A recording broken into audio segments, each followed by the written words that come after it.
Good morning. It's a wonderful and beautiful Tuesday morning, Tuesday the 26th of May, here in Northumberland. And I send you greetings. Today there are many things we could look at.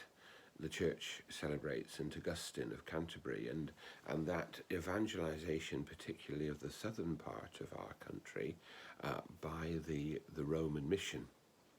And of course, Bede, who we were talking about yesterday, wrote about these two Christian cultures in our country. The culture that came from the Roman mission, represented really first of all by Paulinus in the north of the country, and where I was in West Yorkshire. Paulinus was a big name, as he was further north as well. But he represented one sort of mission. People like Aidan and others represented a different sort of mission, a mission from Ireland and from the West. And there was a clash of Christian cultures, not all of which was illuminating for everyone. I'm not going to spend a lot of time talking about clashes of cultures and arguments today, because I want to look just very quickly at the gospel reading that we have today. And it's from John chapter 17, verses 1 to 17. And those of you with alert minds at this time in the morning will realise it's the same gospel passage as the one we had on Sunday.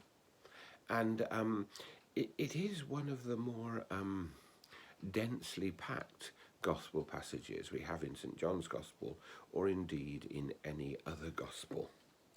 And I'm not going to read it all to you, but I'll just give you a flavour of it in a couple of places. Father, the hour has come, glorify your Son, so that the Son might glorify you. On earth I glorified you by completing the work you gave me to do. And now, Father, glorify me at your side with your glory. And then he goes on to pray for the church. I make a supplication on their behalf.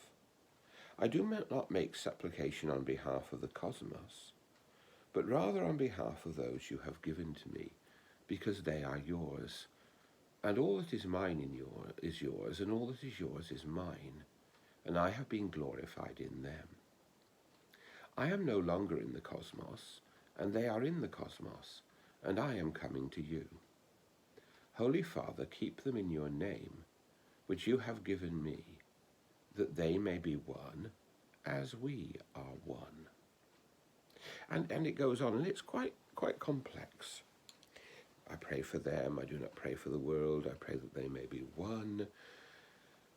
I pray that you will protect them from the world. Jesus is praying for those who follow him, praying for those who follow him in the church, for the apostles, the people he's praying for specifically at this time. But by implication, he's praying for all of us, for our place in the world. He's praying for unity, for love between Christian people. Why is he praying for the church and not for the world? Well, because it's really about the Great Commission, I think, that we spoke about on Ascension Day.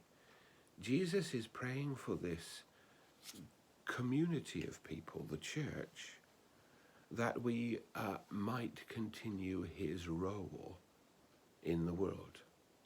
And that role is sometimes dangerous, because sometimes we have to speak the truth in love, speak to power, speak sometimes against what is popular.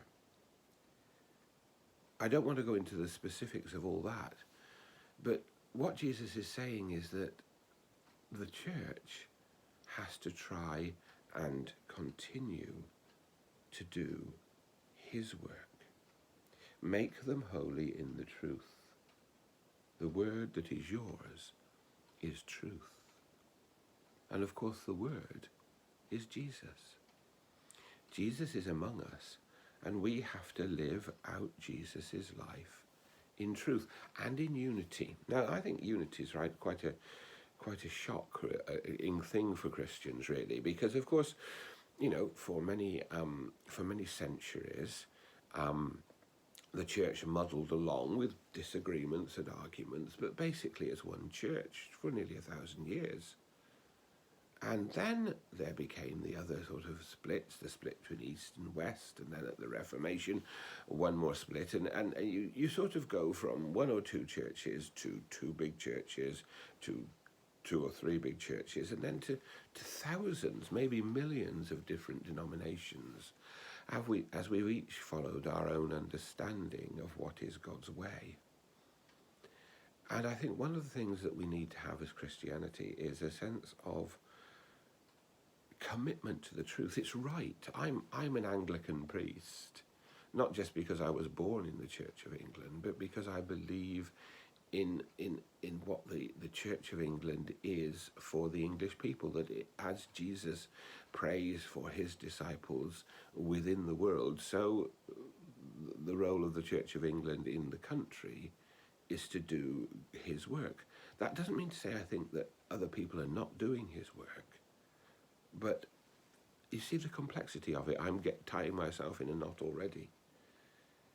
What we have to hold on to is the provisionality of our own churches, because we will all be one in Christ at some time. But we also have to hold on to the role that Jesus gives us and prays that we will have of living in the world. In the litany I often use at morning prayer, which is rooted in the Orthodox Church, I pray for Christians in every community, and I add the words that they may be salt and light, because I want to make that explicit. Our role is to live out the commission that Jesus gave us, to be salt and light in our world. May God bless us.